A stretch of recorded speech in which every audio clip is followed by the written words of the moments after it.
You don't want to get into it with the LGBTQ community. Everybody is sensitive about what they say. And we caught that when we did the reaction breakdown to Young Thug's interview, because he caught it while he was talking. He was trying to give an example of people switching. And he was already in the context of Gunna of, I thought you was my brother. I thought you was loyal. I thought you was a man. I thought you lived by certain morals and principles. I thought you was a gangster. You've been arrested before, all this, whatever. I thought you upheld street code. I thought you were what you rapped.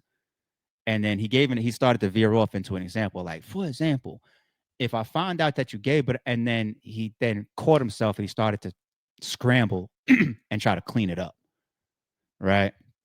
But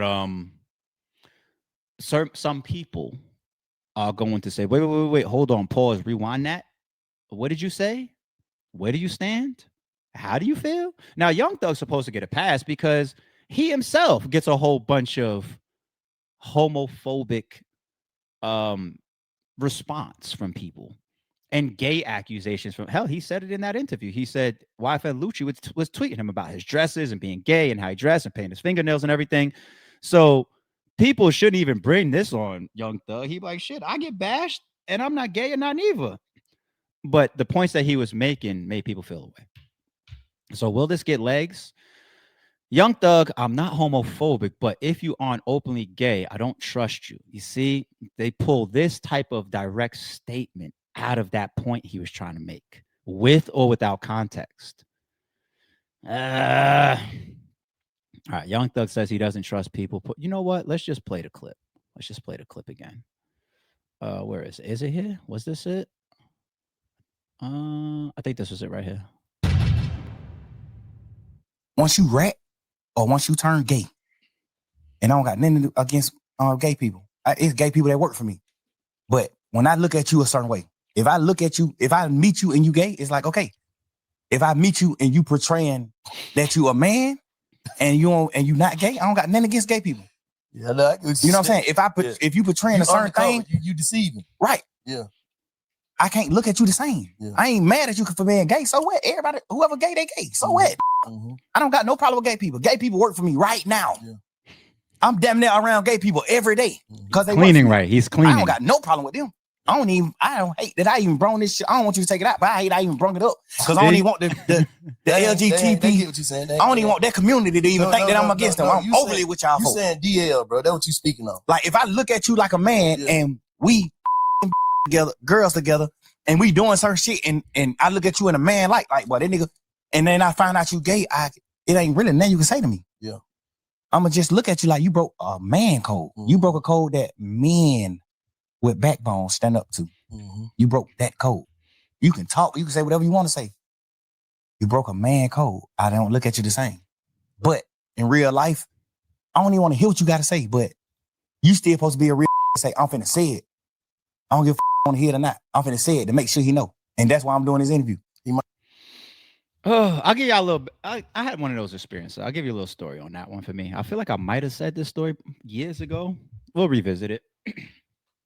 First and foremost, I understand where he tried to go with that, man. He's talking about being faced with deceit.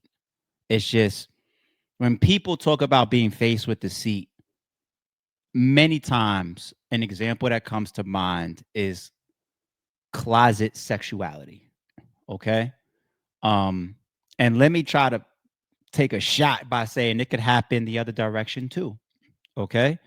I'm pretty sure there are, like, let's say transsexual or bisexual or homosexual people or preference folks that were around a heterosexual man.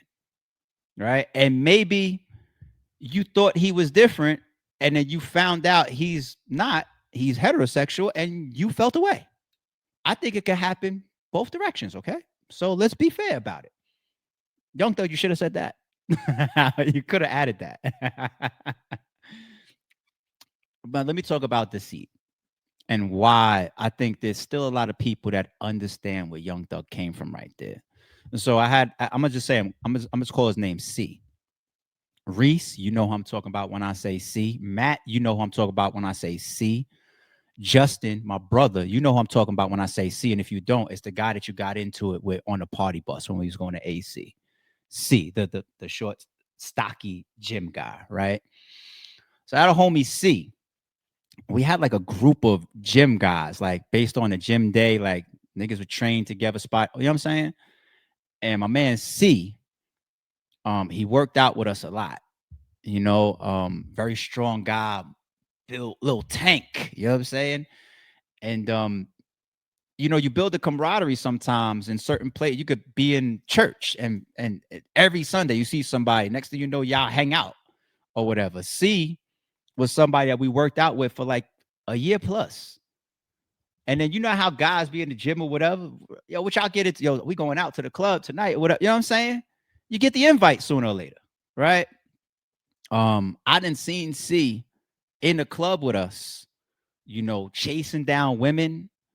Um, his voice, his mannerisms, nothing gives you any. Let me try to be careful. Nothing quantifies any sexuality for what I'm saying. Because they like, yo, white, homosexual, any sexuality. Okay, I don't want to get in trouble. I'm dancing a little bit right now. But y'all know what I'm saying. Read between the lines. Y'all know what I'm saying. So he's around us for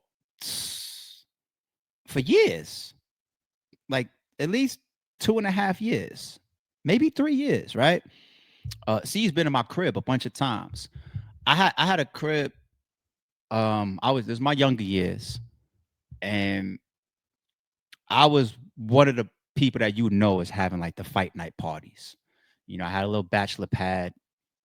I had a little projector set up, so it was a little small bachelor spot, but good enough to where I could have, host like 60 people or whatever, 30, 40, whatever. I don't think it's ever been like 60 people. No, no, no. Probably like 30 people, whatever. My little living room, people sitting around on the floor, couch, whatever, pull up your chairs, whatever. Everybody bring food, drinks. Boy, A had some decent little fight parties, man. Big fight. I always had it.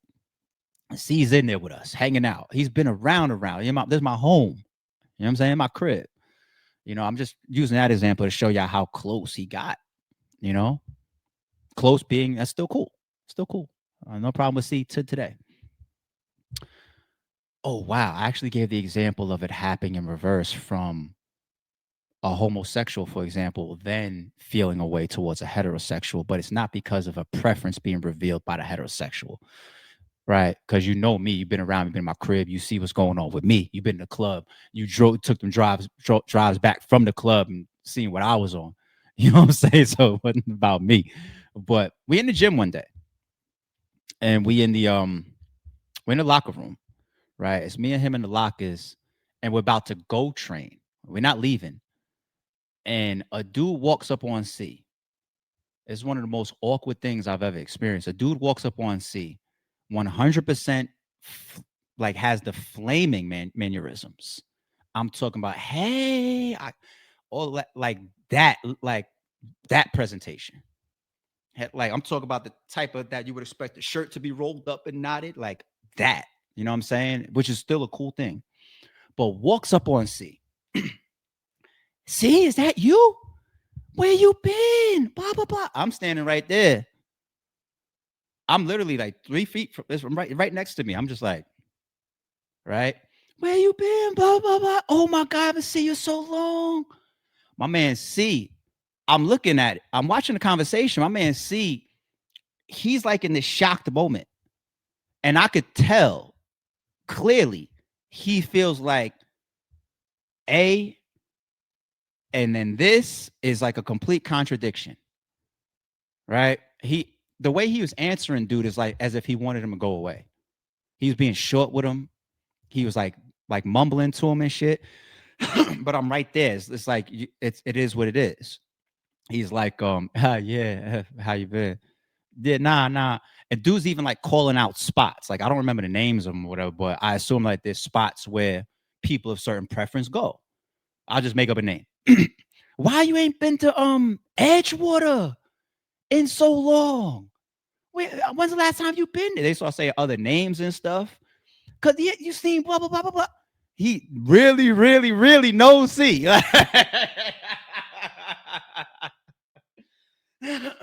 Right? And that conversation ends because C kind of like shuns him a little bit, like, yeah, all right, good to see. I'm about to go work out. Like, all right, have a good one. And then me, I act normal.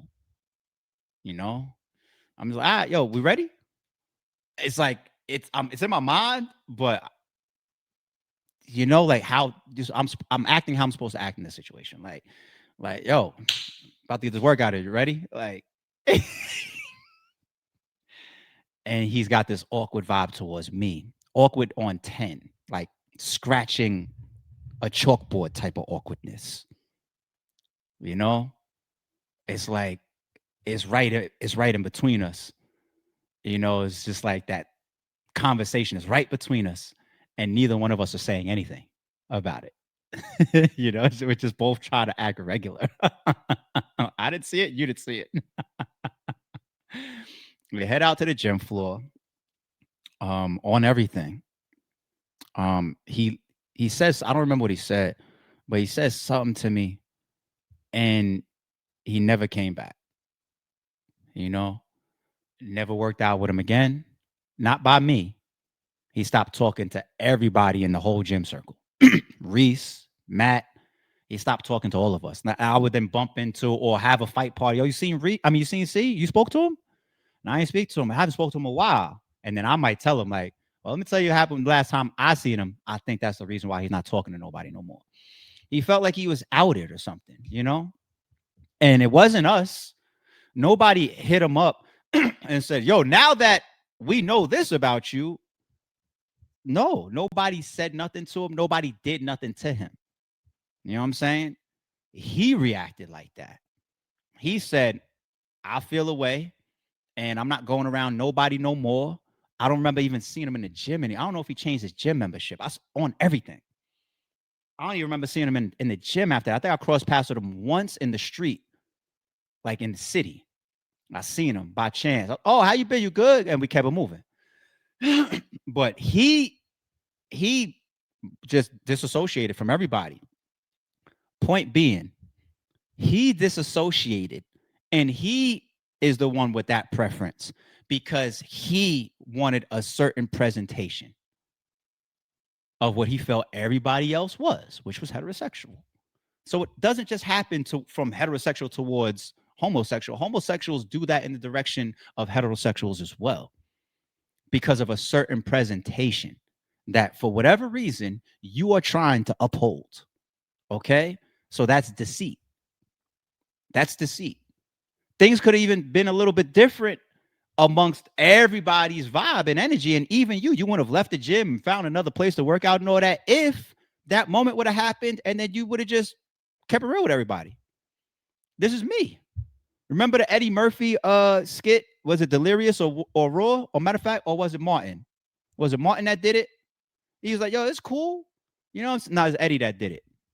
Eddie's the one that did it. He's like, yo, it's cool. You know what I'm saying? Just after the tennis game, you know what I'm saying? You have a conversation. What you about to get into? Yeah, I'm about to go to the bar. What you about to do? I'm about to go SMD. I'm about to go SMD. And he's like, all right, well, you go ahead and do that. I'm going, so he said, yo, it's cool. So I know it's a sensitive topic in a very different time. And now in today's time, Dave Chappelle is the only person that could joke about shit like that. All right. But it's a real thing. And that's what Young Thug is now. And was it Harvey or whatever? Is he one of the owners of TMZ? I now know that he is of a certain preference, right? And that's totally fine once again. But he might be the one that's posting this shit on TMZ. So I think it can get unfair at times. I didn't take this segment of what Young Thug did as an attack. I didn't. He's had gay accusations in his own direction, and I definitely don't believe that Young Thug is the type of person to turn his nose up at the gay community. I don't think he's that guy. I think he trolled with it and used it for his own career, So much respect to every community of preference, okay?